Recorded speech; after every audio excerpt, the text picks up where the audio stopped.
Hey y'all, it's Bo Brotherton with Better Together Life. We are continuing our rainwater harvesting series, and today we're going to be talking about something super exciting. It's intense, it's suspenseful, it's just great drama. It is the foundation for your rain tanks.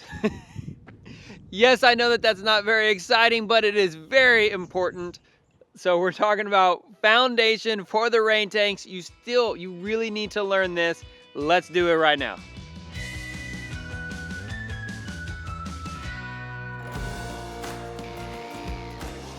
Nice.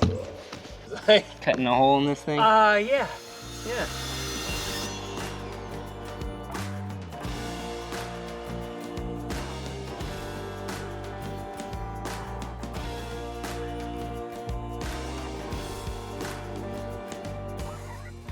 Alrighty, so I know that all of you are ready to get to seeing this system fully set up with all of the piping and how it all works. That is going to be next week, I promise. Whenever I started this series, I committed to myself to not jump ahead and to not be impatient. I wanted to be able to give you every detail of our system so that whenever you're doing your planning, you can come back to this series and know everything that we did to have a successful rainwater system. And the foundation is a huge part of that. So when you're planning where you're gonna put your rain tanks, you really want to think about where they are in relation to your house.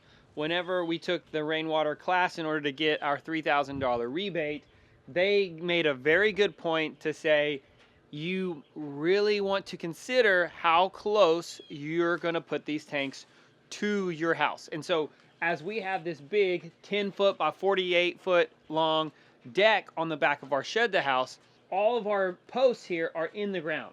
I did not want to put all of this weight whenever these tanks are completely full. This is a ton of weight that's going to be pushing down, and if I have it over on my post, that could be bad.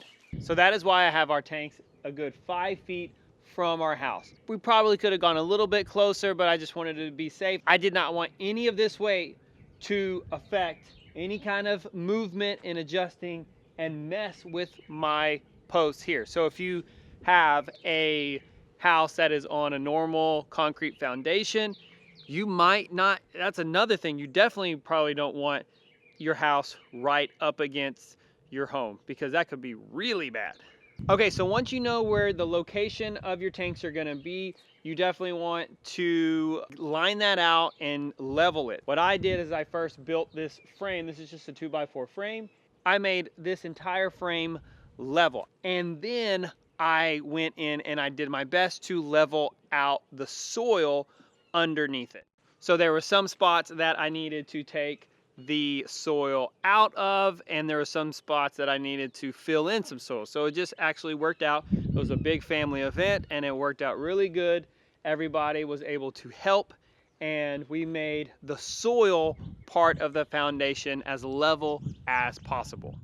Then once all that was level, I was able to bring in some crushed rock with a good base in it. When I say a base, it's kind of like this sandy material that in a way kind of becomes a lot like concrete. Whenever it really forms this really good, strong, flat type of foundation. I was very impressed with it. Now, I will say that I'm not exactly happy with the size rocks.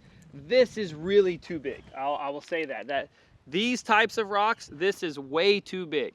And I didn't know that these rocks were this size until I got home. That's the bummer. So what you see here is we raked some of these bigger rocks away from the tanks so that the tanks would be sitting on more of the crushed rock spot.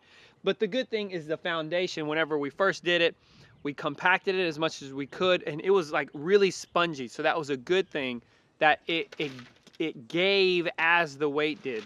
So then we knew that whenever the tanks would come, the weight would slowly start compacting it itself so that there wasn't any kind of big, let me find something.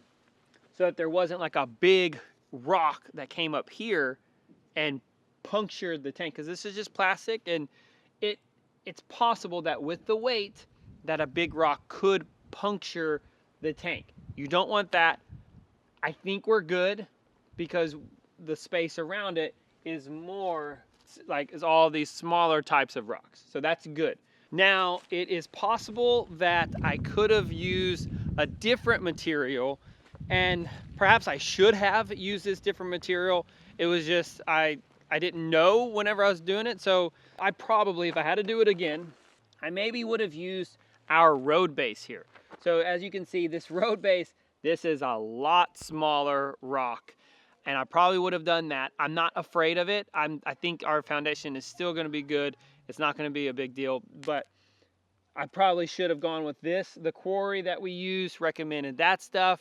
So I think that if we took the tanks off, it would be a perfectly flat foundation for the tanks. The rock that I got cost me about $60 for 4 truckloads. I think it was like something like $30 for 2 truckloads. And when I say truckloads, I mean just like a pickup truck. This was just a half-ton pickup truck. It took me 4 trips back and forth to be able to get all this. If I had to do it over again, probably would have hired it out and had someone come and drop the rock right here. It would have been easier. I don't know if we would have gotten a truck back here, but it definitely would have been easier than me doing all the work myself. But at the same time, like how I bought the tanks, it saved me a little bit of money, but cost me a good amount in time.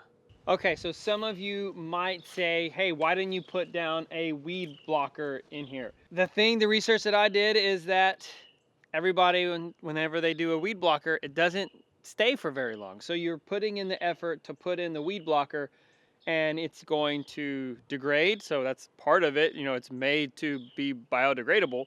So it's going to break down, and then weeds are still going to come back up. Something that Pete ended up saying is like, hey, you have the foundation here. A good idea would be to just put some soil on the top of this. I know it's kind of nice, and for us, I like the pretty white rock.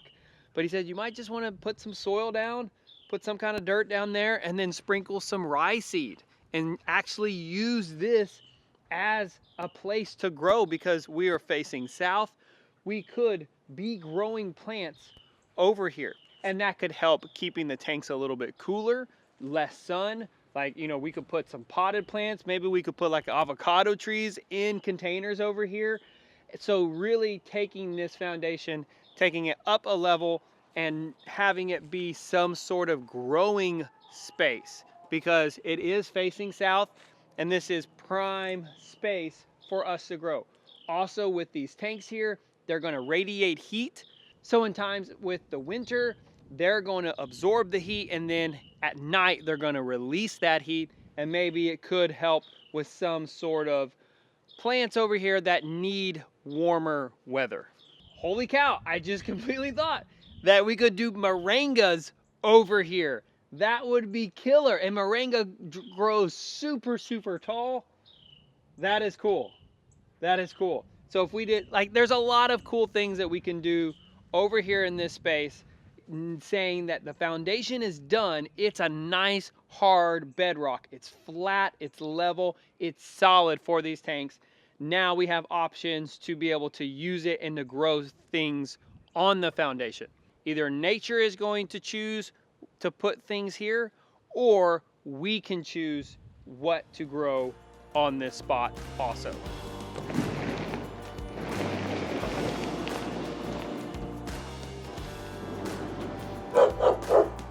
Easy there.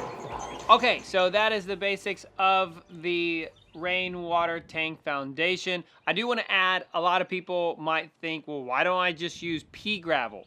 You really don't want to use pea gravel because, I mean, everybody said that it's just a terrible idea. The best thing because it just moves so much, and how big and bulky these tanks are, they're not exactly heavy when there's no water in them, but if you're going and you're pushing it onto the foundation, that pea gravel, it's just gonna move. Like, it's all going to you're gonna push it all to one side when you're pushing your tanks over. So you would have to like literally get a crane or something and go and lift it, and perfect. That's not gonna happen. Do not use that. Next week is the best week of this entire series, is when we're going to show the full thing, the full everything of hooking it all up. I'm excited to finally give you the full tour of our 5,000 gallon system. And then also put any questions that you have down below, because we're gonna do a big Q&A at the end of this series. So I wanna know all your questions. I want to be able to help you. I want this series to be the rainwater harvesting series that I would have wanted to come and see, because there wasn't a lot of information on YouTube for rainwater harvesting and getting just all the details. Let me know. I want to help you. This is it. Also, just if you want to get our income expense report, get it down below. Okay, have a great week. Bye.